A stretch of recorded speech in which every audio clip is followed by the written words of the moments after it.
When I first did the fly haircut, I had already been working on a lot of shapes and ideas that I had gone back to my youth and my childhood, my teenage years, and I had revisited those looks with a view that I wanted to try and maybe do something new with them or reinterpret them.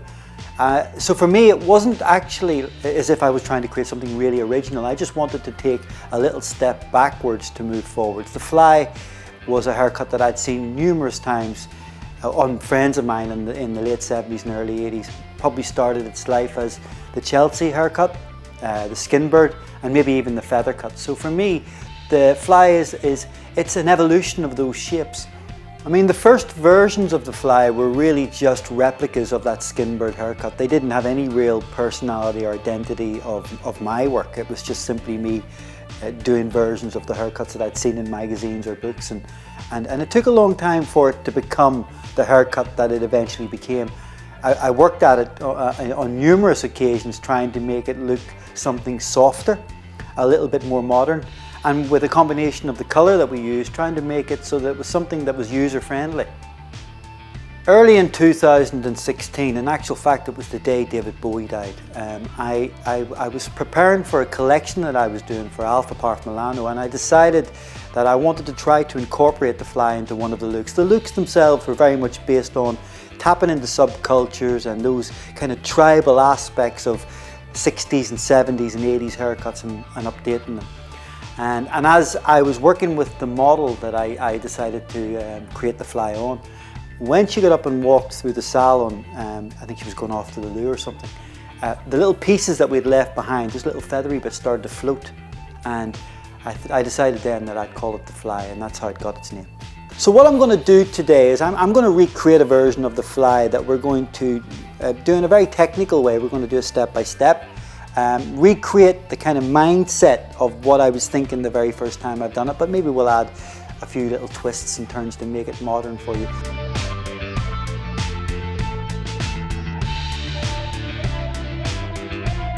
Okay, so I'm going to start the haircut just in around the eye socket. This is going to create the disconnection from the little feathered bits to that kind of slightly heavier, weightier area through the top. So this part of the haircut, that section which is about 1 inch thick, that's going to be completely disconnected, and that's the point where the haircut begins.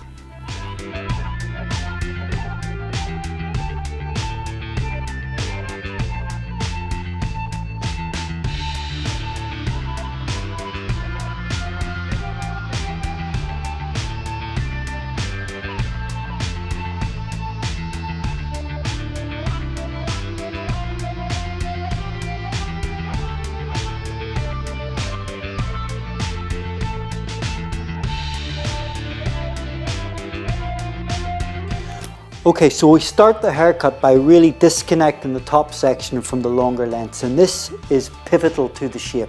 It creates a really nice flatness through this area, and that's going to allow this to float and disconnect and look really ethereal.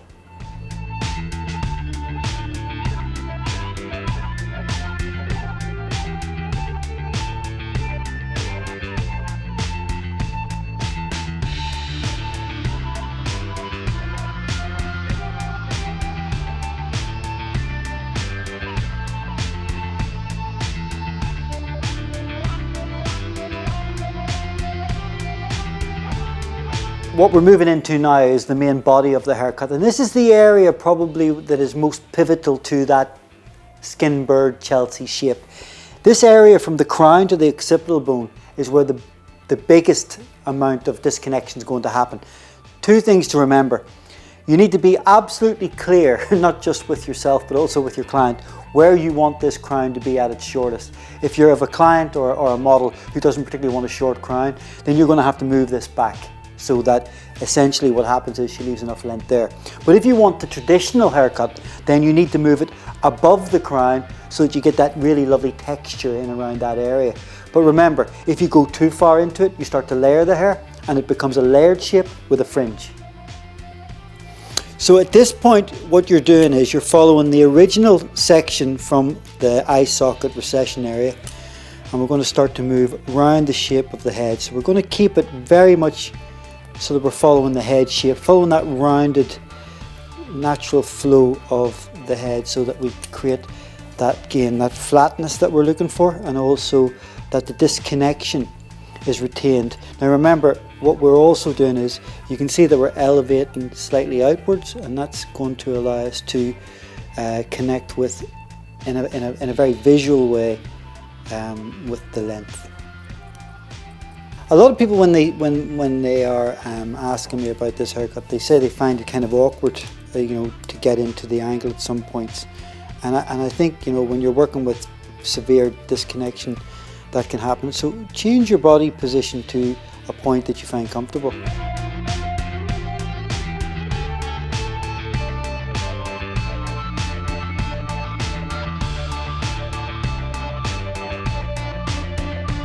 Okay, so now what we're doing is just the reverse side, connecting everything to that little undercut that we created, and we're going to meet in the middle.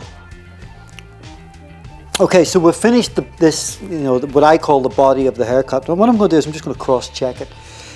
So what we really want is, we want that perfect roundness through the shape. We want it so it really fits into the head, and so that all this length that we've left behind, it will float and move around and do lots of interesting things. Another great thing that I want to talk about is point cutting. People always think point cutting is just literally going at the hair and taking big chunks out and creating that very serrated edge. For me, it's a much more subtle thing. I like to go into it at literally 90 degrees and just soften up the line. So I'm not actually trying to break it up so much. Because I want to keep the line, and I want to keep the symmetry of it, and the lovely technique of what we've actually created. But what I want to do is, I also want to just take that harshness out of it, so that when we dry it, we don't have to force it to sit in a very contrived way. It'll sit where it lives, and that's really important. So the point cutting is good for that. But if you're going to go into it and really break it up, you're going to see it. You're going to see that broken up, and it becomes a much more textured haircut, something that's a little bit more 90s or early 2000s look. And what we want with this is something a lot more modern. Okay, so that's the body of the haircut. Another little thing, you've got that lovely texture at the crown, which we can play about with when we're finished. We can make that kind of sit up, and you can see how it pushes the hair forward. So even though it's kind of going backwards at the moment, we know that when we blast dry that, you can just see immediately what it's going to do. It's just going to push forward, and that was one of the main features of the fly. It just had that lovely little kind of fin that kind of popped in through the crown area, and then allowed this hair to flow. And this is where the haircut gets interesting, because you can see immediately you've got that proper kind of feather cut feel to it. If you remember, what we did is we left enough length here to give us a little bit of, I suppose the word's dexterity, so that we had the freedom to really work that into the bottom. But I'm going to use that as the base of how I visually blend the haircut in, but I'm also going to allow myself enough length so that I can come into it afterwards and decide what length I actually wanted.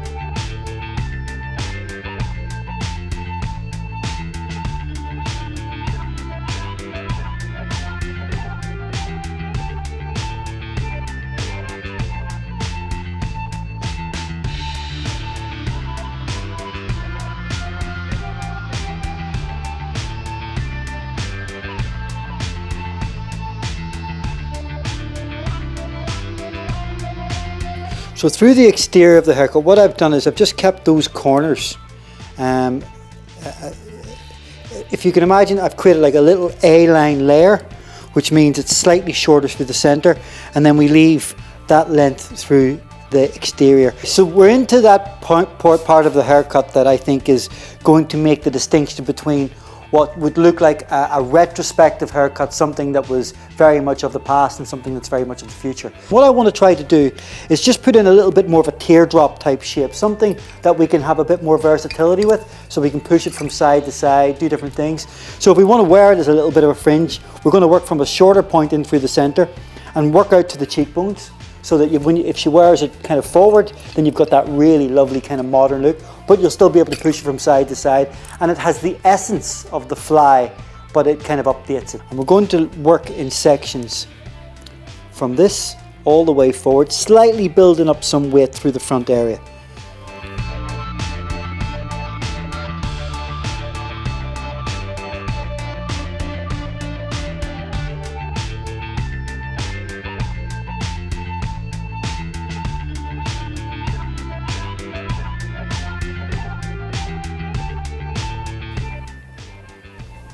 And through the front section, we're just going to over direct it slightly, just to give me that extended length in case I need it. So now you can see why we call it the teardrop. It's just got that really nice kind of push forward. It's got that lovely movement. You can see the center piece where we've left the weight is creating the kind of the concave of that shape and pushing it down into that lovely kind of softer finish. And I'm going to come from the longest point, which is just about halfway back, and I'm just going to remove all the length through the center. And this is going to really give the haircut a more obvious focal point.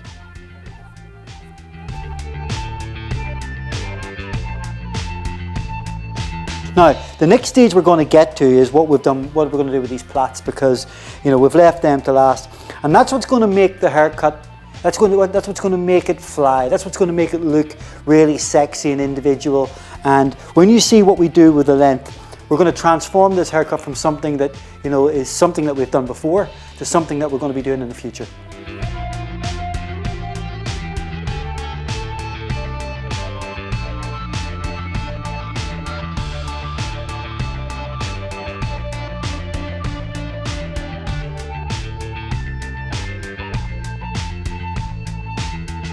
We don't want the disconnection to be so obvious. It looks like a short haircut that's stopped and it's become a long haircut. And that's the beauty of this shape. And the reason that we don't want that to happen is because that's what will make it look old-fashioned. That's what will make it look like one of the skin bird haircuts from the 1960s. And what we're trying to do is use the ethos or the template of that and turn it into something modern and fresh and new.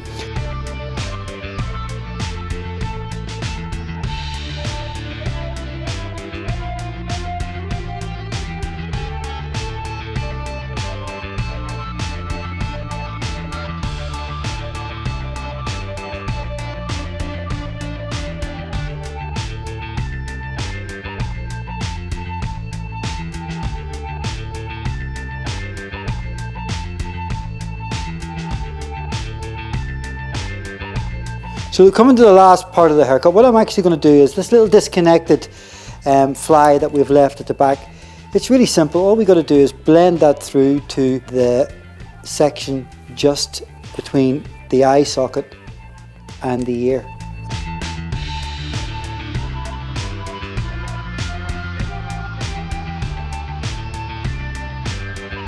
So that's pretty much the basic shape finish. We've obviously got a little bit more detail and a bit more personalising to do with it, and we'll do that when we've had it coloured, because I think for me with these shapes it's the colour that's going to pull it together. It's what's going to give it that personality and make it look like something that people want to wear.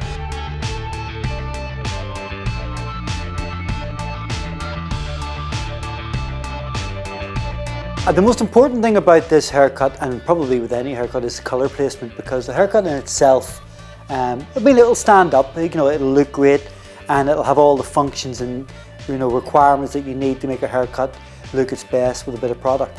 But I think with colour, what it does is it gives it a more individualistic personality. It brings it up to date, makes it look like something unique. And I think with the colour placement on the fly particularly, I think it's important, because really what you want to emphasise is obviously the little elements of disconnection, but also the personality of the haircut. And when it is placed on someone who's maybe a little bit younger, a bit cooler, a bit edgier, you want it to look completely different from the more mainstream versions of the haircut that we've also done. Okay, so that's our updated version of the fly. I mean, obviously this particular look, we've obviously taken into consideration, that sort of Billie Eilish, e-girl type look, as well as, hark back to the 60s and 70s where this haircut first made its first kind of mark in terms of subculture and youth culture. For me, the evolution of this haircut's always been about adding something new to it, or taking something away from what we've done previously. I think the thing that makes this particular version as strong as it is the colour. That colour placement is absolutely perfect, because it takes that commerciality away from it and makes it a much more streetwise type look and gives it a much more rock and roll type attitude. Just before lockdown happened, we managed to get the new Denman campaign satire wrapped up and finished, which we shot in Dublin, and it's something I'm really excited about for the future. I can't wait to share that with you when it drops. But the wonderful thing about satire was, out of nowhere, we reinvented the fly again. This one was very inspired by two things. Billie Eilish had that great look where, you know, she had the green and black hair, and we really wanted to capture an essence of that for this campaign. The other thing too was I started to become very inspired by 50s things. So we had Billie Eilish, then we had rockabilly. So the Billy fly is a whole new look, a whole new idea. And we're going to show you a little snippet of that on this, so you can get a bit of an essence of where we've taken an idea, developed it, and made it into something completely different. And that's the future of the fly, and that's what we're looking forward to in 2020 sharing with you. I hope you've enjoyed my little history of a haircut. Thank you for having us, and enjoy the fly.